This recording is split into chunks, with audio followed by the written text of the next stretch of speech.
Le bâtiment anglais ne l'excitait pas d'infiltrer le bateau d'abordage.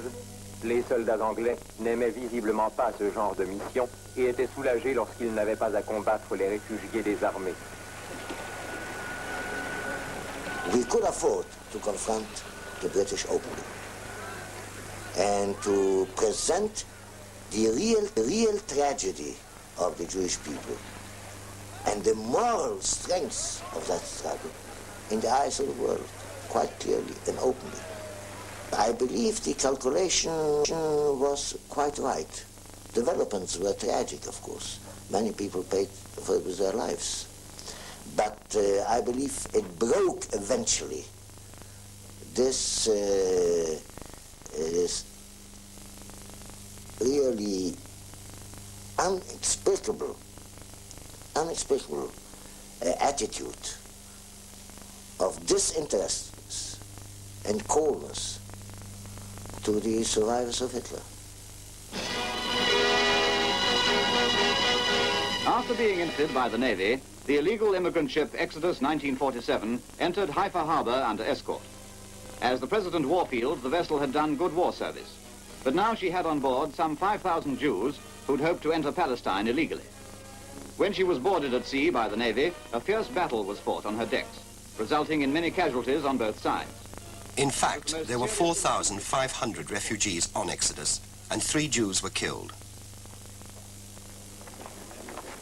She was intercepted outside Palestine waters and boarded.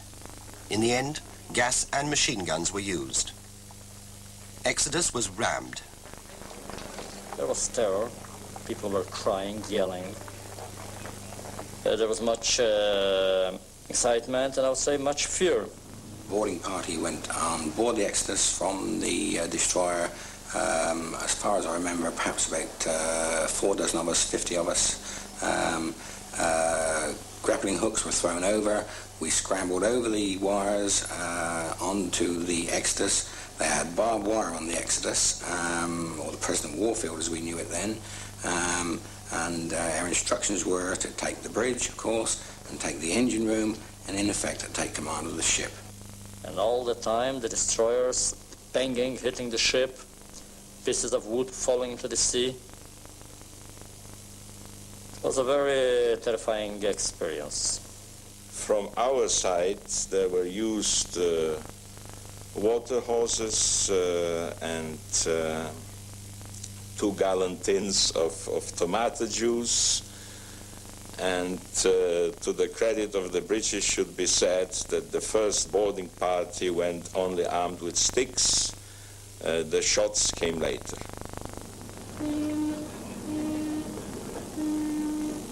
Exodus was towed listing into Haifa harbor. The Jews intended the Exodus to be a cause célèbre. The world witnessed these scenes. So did UNSCOP. Its chairman is in the white hat. It was more effective, more dramatic than Arab demonstrations warning UNSCOP of a full-scale revolt unless justice was done. Bevin decided to make an example of Exodus. Usually, illegal immigrants were shipped to and interned in Cyprus. These were to be returned to Europe, back to Marseille in France. This 8mm home movie was filmed on board a British transport ship that took them back. Prisoners under guard. Well, on the whole, they were perfectly all right because they were very tired and fed up and weary. On the other hand, there were isolated instances of my soldiers being cursed and spat on. And maybe it happened more than I saw, but I did see one of my soldiers call a Nazi bastard and spat on. And he just wiped the spittle off his face and he looked his persecutor in the eye and went on. And this was a soldier who dropped it on him. At Marseille, most refused to disembark. On to Hamburg, Germany. From here to an internment camp in Perpendorf. It was rainy and grey and dreary. You know, it seemed like the weather and the scenery pictured our inner feelings.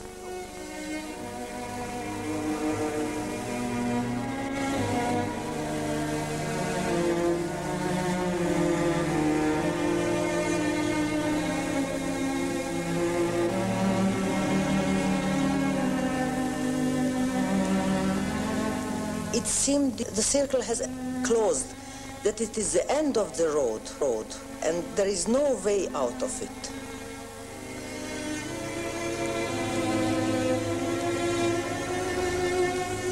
There was bitterness when we saw again Germans, when we heard again the German language.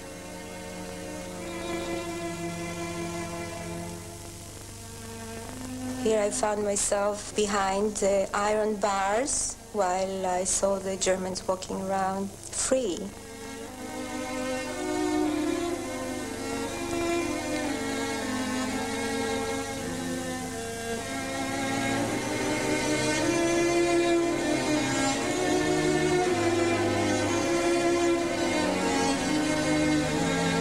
Between 1945 and May 1948, Jews sent 63 ships to Palestine. Only 5 got through. The British intercepted the rest. 1947, 9th of February. 17th of February.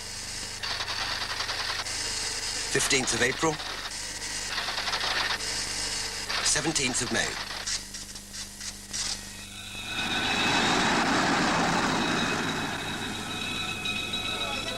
The British feared that the mass immigration, the 100,000 now, demanded by Truman and the Jewish leadership, would spark the Arabs into open rebellion. The Arabs feared that the Jews would take over Palestine. Why Palestine, the Arabs asked.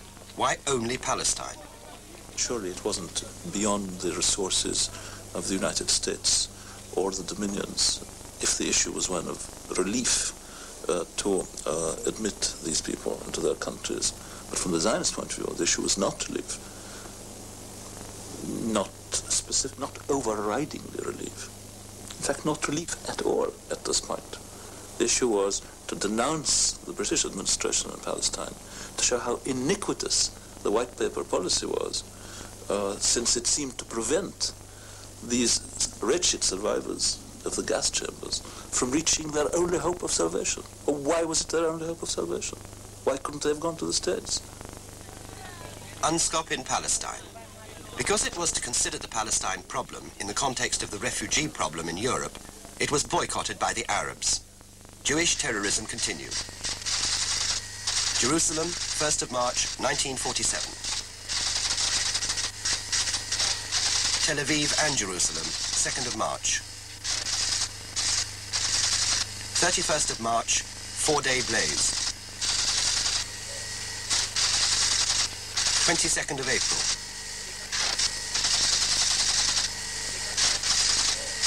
25th of April.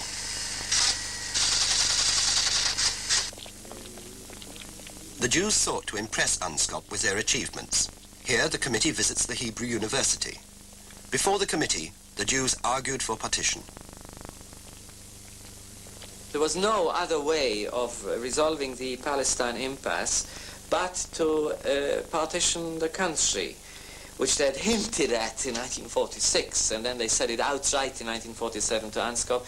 And the idea was that unless the Jews had a national government in Palestine of their own, immigration would not happen, because somebody else would not allow the immigration of Jews, and this was the essential point. Jews had to come because they had no other place to go. That was the basis of it.